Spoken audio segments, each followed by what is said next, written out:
वंदनीय संत समाज, धर्म प्रेमी बंधुओं एवं श्रद्धा मूर्ति देवियों, सद्गुरु कबीर का एक पद है,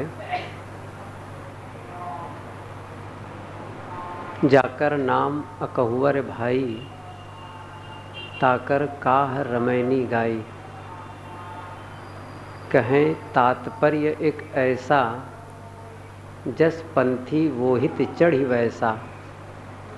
है कछु रहन गहन की बाता, बैठा रहे चला पुनि जाता।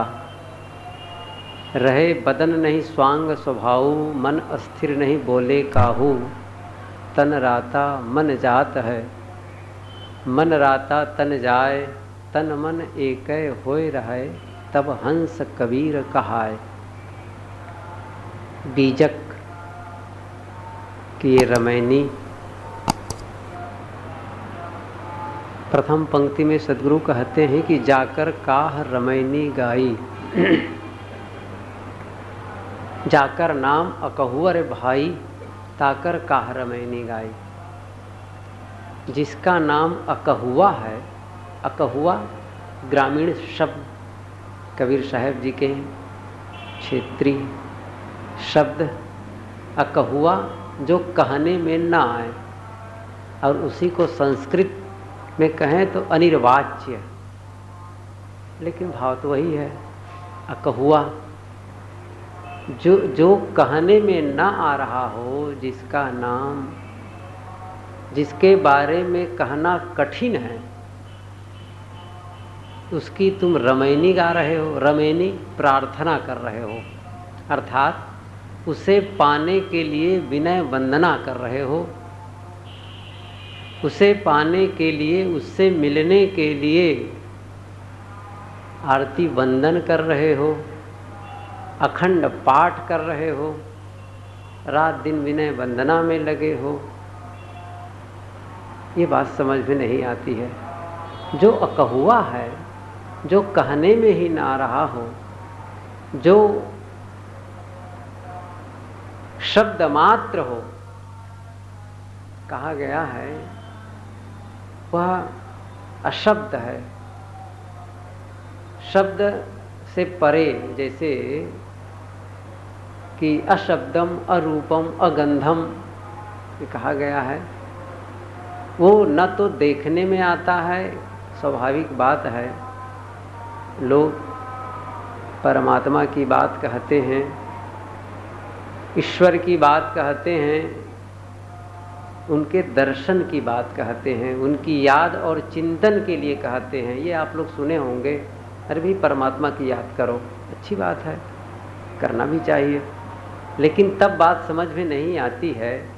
किसी की याद तब होती है, किसी का स्मरण तब होता है जब उसे हम कभी देखे हों, उनसे कभी मिले हों। आप ख्याल कर लीजिए इस बात को। आप कभी किसी से मिले नहीं हैं, कभी किसी को देखे नहीं हैं, तो उसकी याद कैसे करेंगे? हाँ, कल्पना कर सकते हैं। जो लोग अमेरिका नहीं गए हैं, अमेरिका भला कैसे याद करेंगे? कोई कर सकता है?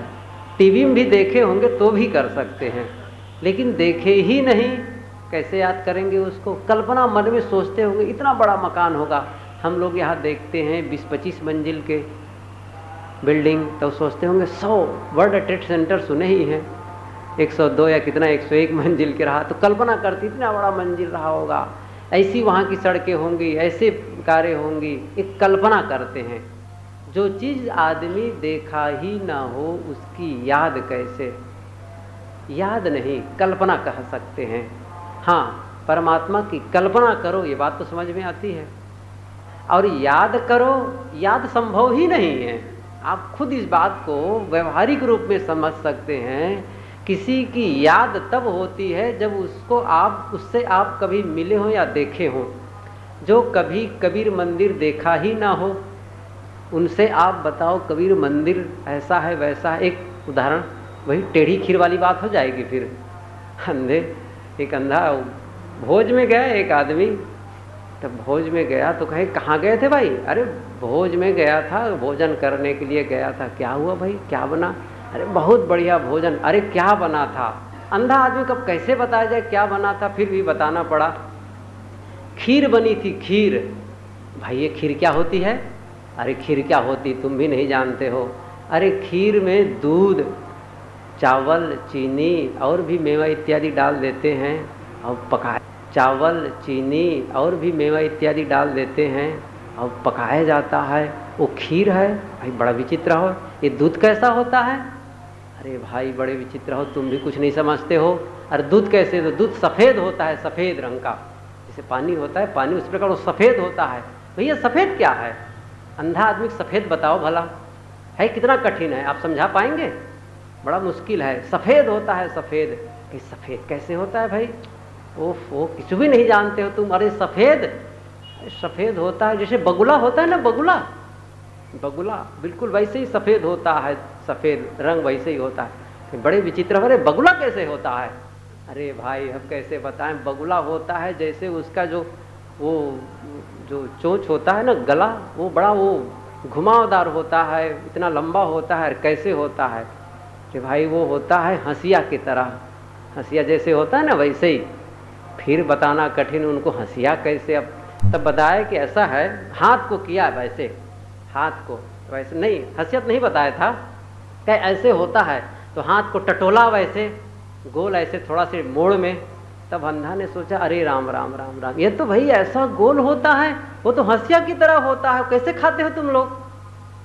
जो सफ़ेद होता है वो तो हंसिया, गोल हंसिया की तरह होता है। मैं कभी खीर नहीं खाऊंगा क्योंकि वो तो गला ही फाड़ डालेगा। तभी से टेढ़ी खीर, वो टेढ़ी खीर कहने जो, तो टेढ़ी खीर, अंधे को समझाना टेढ़ी खीर है, सफ़ेद बात को समझाना।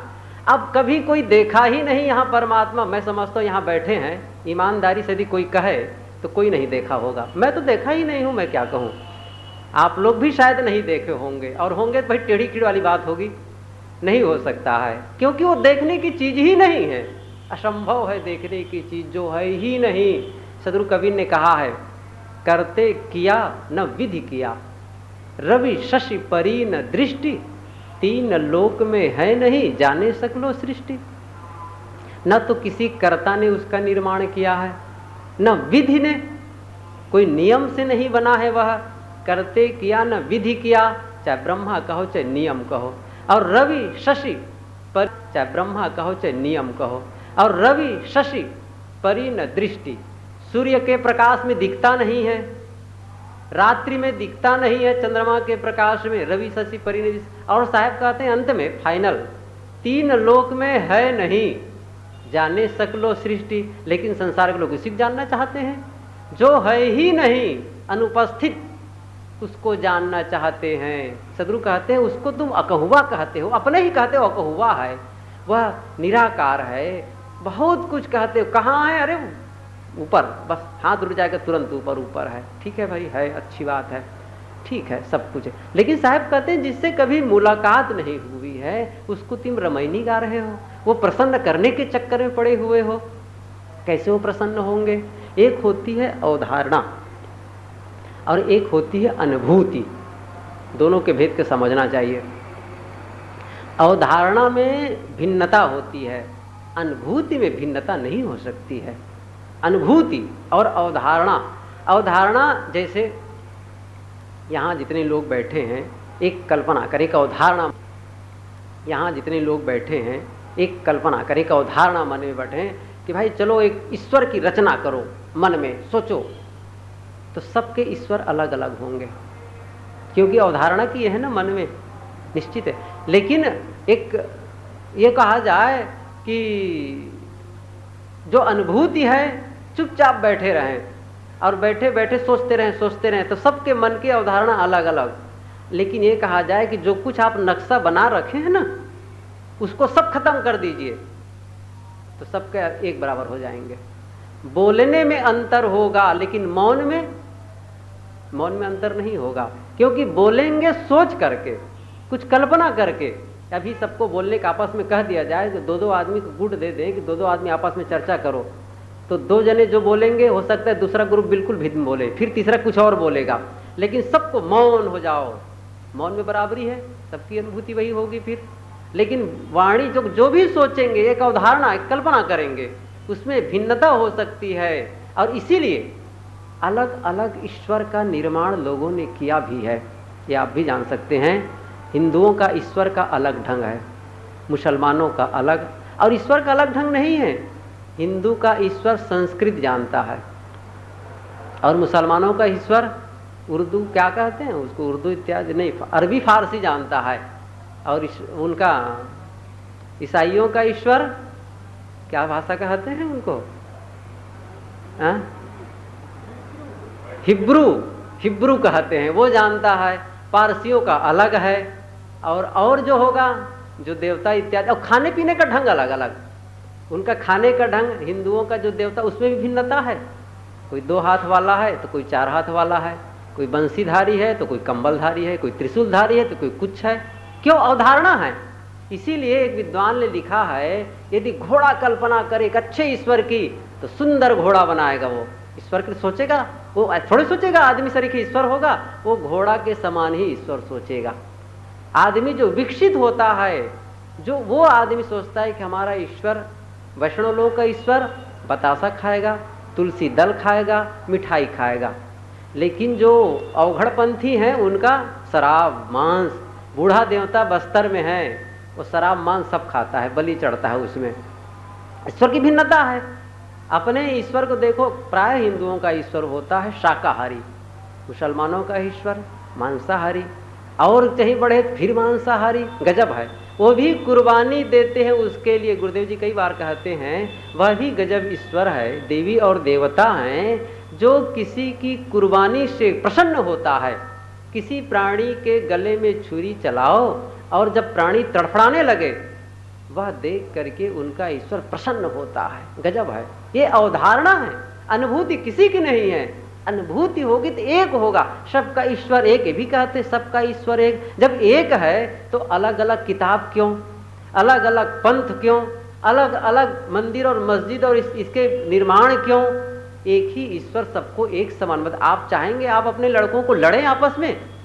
आप, कोई समझदार पिता होगा तो यही चाहेगा मेरे लड़के समता भाव से रहें, समता भाव से रहें, प्रेम से रहें, लड़े मत।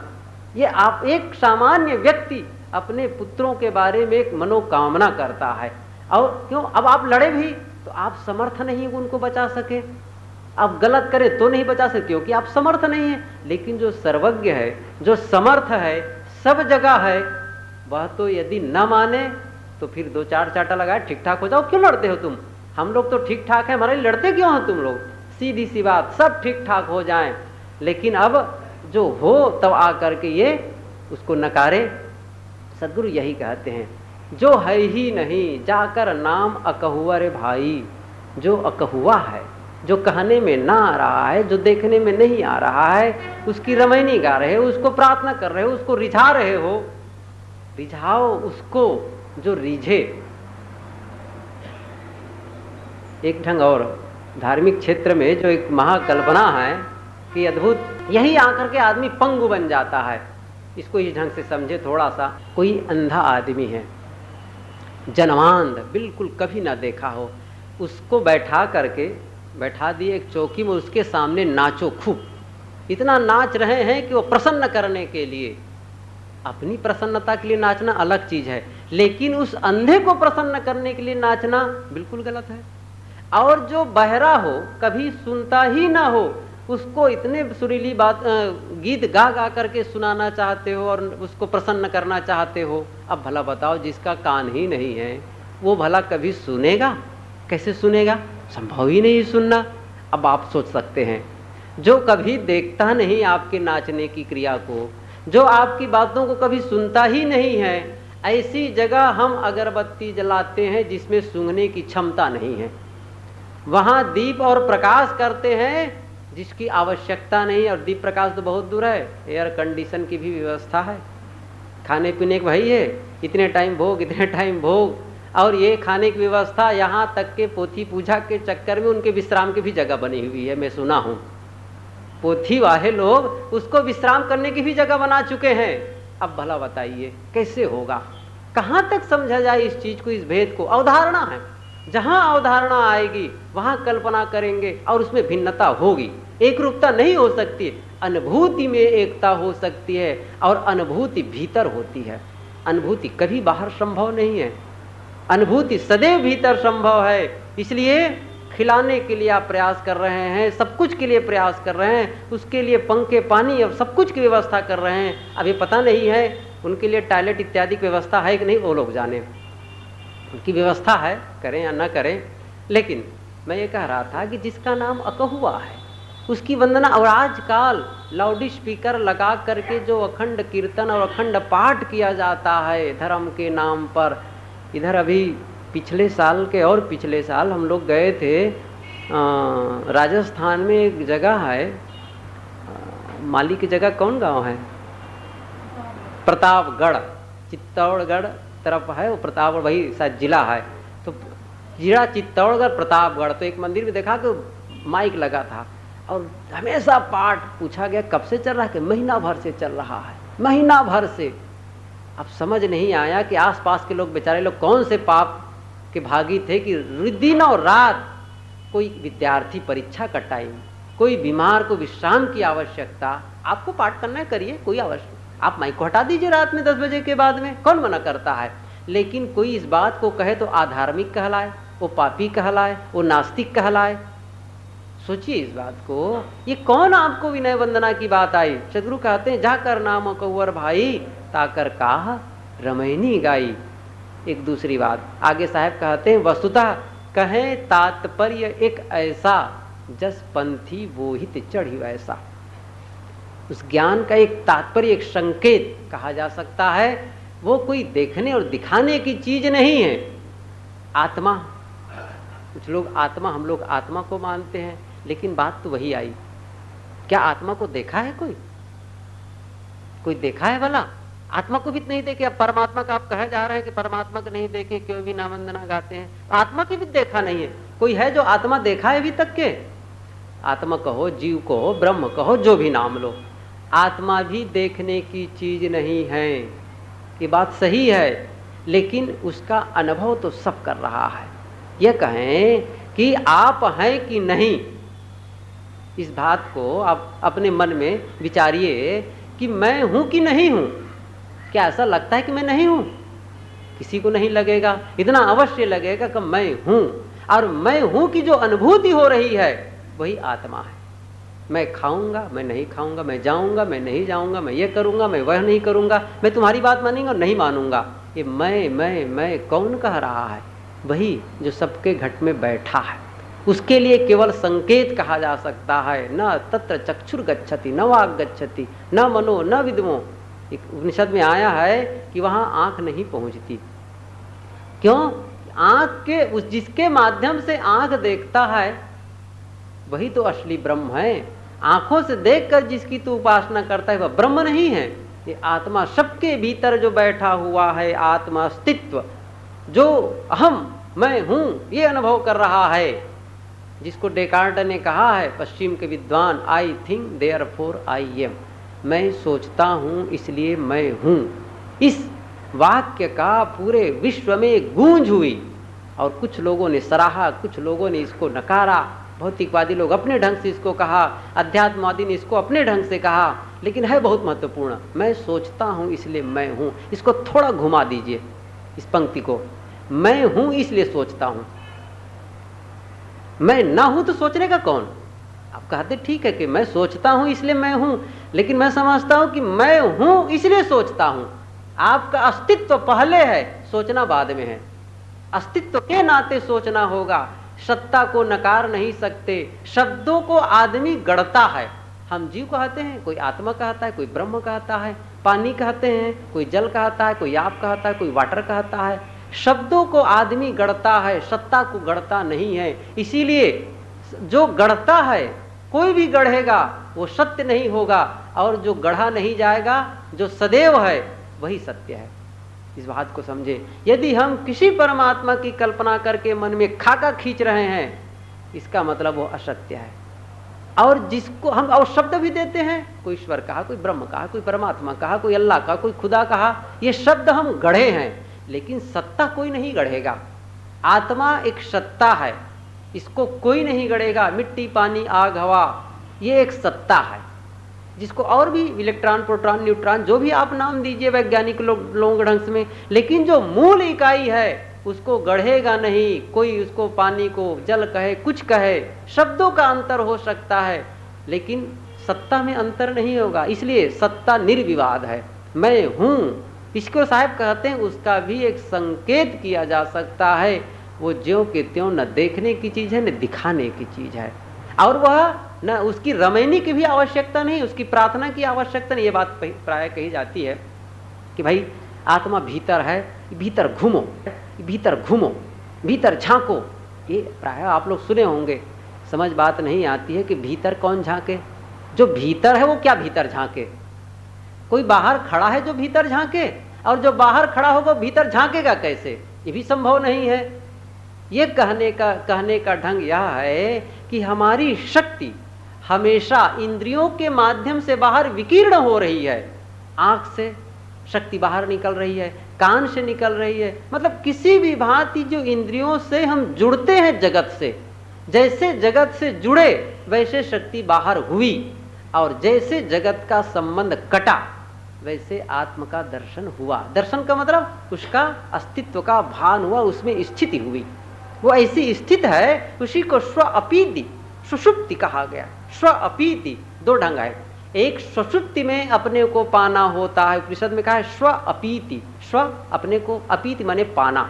जैसे हम लोग सोते हैं, कुछ नहीं जानते, अपने देह के बारे में पता नहीं रहता कि शरीर है, कई बार कहाँ सोया हूं ये पता नहीं चलता है। जागने के कुछ सेकंड बाद मन में जब करोचा जाता है, मन को कुरेदा जाता है, मैं यहाँ हूं। जो निरंतर यात्रा में रहते हैं, हम लोगों को प्राय है, गुरुदेव जी भी कहा करते हैं, आप लोग भी कहीं कहीं बाहर जाते होंगे तो लगता होगा आज मैं कहाँ सोया हूँ। सुबह उठते ही तुरंत पता नहीं चलता है, सब कुछ भूल जाता है। आपका धन है वो भी भूल जाएगा, पत्नी भूल जाएगी, पति भूल जाएगा, बच्चे भूल जाएंगे, घर, मकान, धन, दौलत, सब कुछ भूल जाता है उस समय, क्योंकि आत्मा अपने को पाया, जगत को भूला है। जगत को याद रखने के लिए वृत्ति चाहिए, जगत को याद रखने के लिए मन चाहिए। मन एक ऐसा माध्यम है जो आत्मा को जगत से जोड़ता है। इसके लिए गुरुदेव जी पुल का उदाहरण देते हैं। नदी के दो तटों को जोड़ने वाला जैसा पुल होता है, वैसा ही कागज के दो पन्नों को जोड़ने वाला जैसा गोंद, वैसे ही आत्मा और जगत को जोड़ने वाला राग, मन, आसक्ति, नाम चाहे जिसको ले लीजिए। यदि ये हट जाए, और इसी को योग दर्शन में कहा गया है योगश चित्त वृत्ति निरोधा, ये दूसरा सूत्र है। और यही योग दर्शन कि पूरा योग दर्शन को यदि समझना है तो दो सूत्र पर्याप्त है, केवल दो सूत्र, तीसरा और चौथा। प्रथम में वो केवल एक आश्वासन देते हैं, अथ योगानुशासनम, एक प्रकार से अपने आश्वासन दे रहे हैं कि मैं अब योग को कहने जा रहा हूं, उसकी शिक्षा देने जा रहा हूं जो परंपरा से चली आ रही है ये। लेकिन योग आरंभ होता है, असली उसके विचार आरंभ होते हैं योगश चित्त वृत्ति निरोधा। योग क्या है?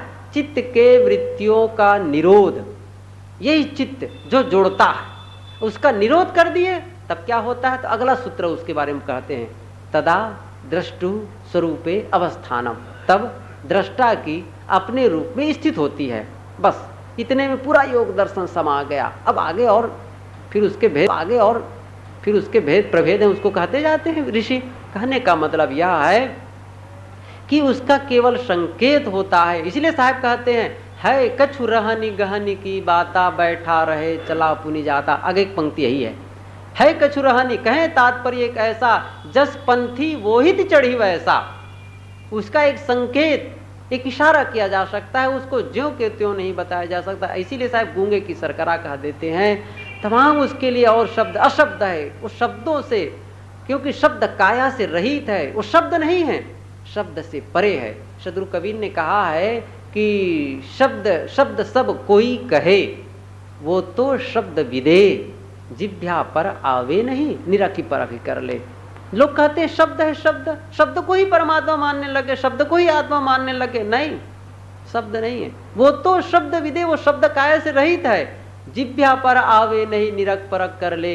जिभ्या पर आएगा नहीं, निरख परखना, निरख माने देखना, परखना माने उसका विचार करना, मतलब गहराई से समझ लेना, तथ्यतः समझ लेना, वही निरखना परखना है। इसलिए साहब कहते हैं उसको समझना, उसके लिए है रहनी गहनी।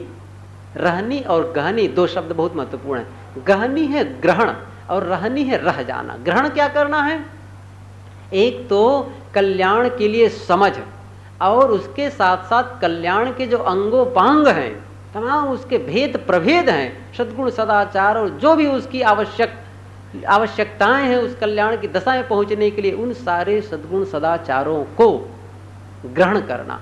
और फिर जो चीज आप जानते हैं उस जानकारी को, उस ज्ञान का आचरण में ढल जाना, यही रहनी है।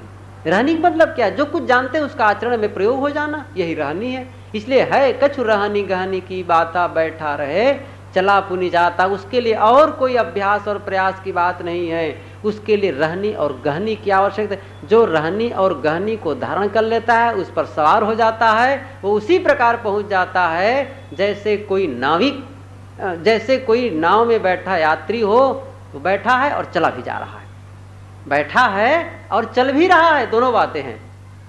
कोई भी आप बस में बैठते हैं, ट्रेन में बैठते हैं, तो क्या ट्रेन के अंदर चलते रहते हैं, आप जल्दी पहुंच रहे हैं कह के? ट्रेन के अंदर आप दौड़ेंगे लेकिन पहुंचेंगे उतने ही समय जब ट्रेन को पहुंचना होगा। 1000 दौड़िए आप, नहीं हो पाएगा पहले। क्यों? आप बैठ जाइए, बस ट्रेन से बस चलते रहिए। उसी प्रकार जीवन में रहनी और गहनी, जो दो शब्द शायद सदगुरु ने कहा है, जो कल्याण के साधक अंग है, जीवन में आचरित कर लो, उसको ग्रहण कर लो और उसको अपने जीवन में उसमें आत्मसात कर लो, रहो उसके अनुसार, बस पहुंच जाओगे। और आगे क्या कहते हैं? रहे बदन नहीं स्वांग स्वभाव, मन अस्थिर नहीं बोले काऊ। साधक को चाहिए कि बहुत अपने शरीर में छाप तिलक, बहुत प्रापंचिक वेश, जो भड़काऊ वेश है, विचित्र बाना, विचित्र वेश, जो लोगों को रिझाने और दिखाने के लिए, विचित्र कपड़े, विचित्र वेशभूषा, ऐसा जटा, वैसा पहनावा, वो चंदन, वो टोपी, बहुत भड़काऊ नहीं होना चाहिए, सरल सादा। इसलिए रहे बदन नहीं स्वांग स्वभाव, अपने स्वभाव को स्वांग नहीं, उसमें अपने शरीर में कोई स्वांग ना दिखाए, दिखावे का प्रदर्शन के लिए ना कोई पहनावा पहने, ना किसी प्रकार कोई क्रिया करे।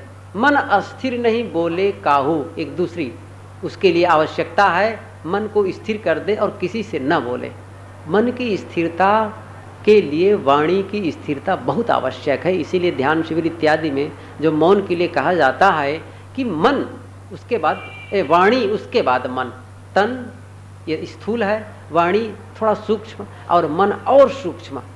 इसलिए तन स्थिर, फिर वाणी स्थिर, तब मन स्थिर। और जब मन स्थिर हुआ, जहाँ पर मन स्थिर हुआ वहीं पर आत्मा में स्थिति हुई। मैं पहले ही कहा कि यही एक ऐसा माध्यम है जो जगत से जोड़ता है, और उसको कहाँ, जहाँ स्थिर किए, जहाँ अमन हुए, वहीं पर अपने आप की स्थिति हुई। इसलिए सद्गुरु कहते हैं कि मन अस्थिर नहीं बोले काहू, तन राता मन जात है, मन राता तन जाए, तन मन एकै होए रहे तब हंस कबीर कहाए। साखी में सद्गुरु कहते हैं कि जहाँ तन आसक्त है वहीं मन चला जाता है, और जहाँ मन आसक्त है वहाँ तन चला जाता है। जहाँ इंद्रियां आसक्त हैं, तन आसक्त है, स्वाभाविक मन सोचने लगता है। कहाँ सोचता है? अकेले में जब हम बैठते हैं तो कैसे विचार आते हैं? वही विचार आते हैं जहाँ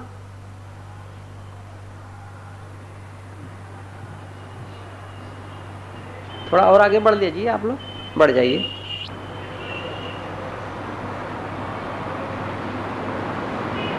तन राता मन जात है, मन राता तन जाए, तन मन एकै होए रहे तब हंस कबीर कहाए। इंद्रियां आसक्त होती हैं तो मन उसमें वहाँ पहुँच जाता है, मन सोचने लगता है, और जब मन जहाँ आसक्त है उसको भोगने के लिए शरीर पहुँच जाता है। लेकिन सद्गुरु ये कहते हैं कि तन मन एकै होए रहा। एकै होना मतलब, उसका मतलब है साध लेना, उसको एक बना लेना, एकाग्र कर लेना। तन मन की एकाग्रता जहाँ हो जाती है, अर्थात मन भी संयम, इंद्रिय भी संयम, ऐसी दशा में होता क्या है? तब हंस कबीर कहाए, वही आदमी हंस कहलाता है। हंस वो परम दशा है, हंस अपने आप की दशा है।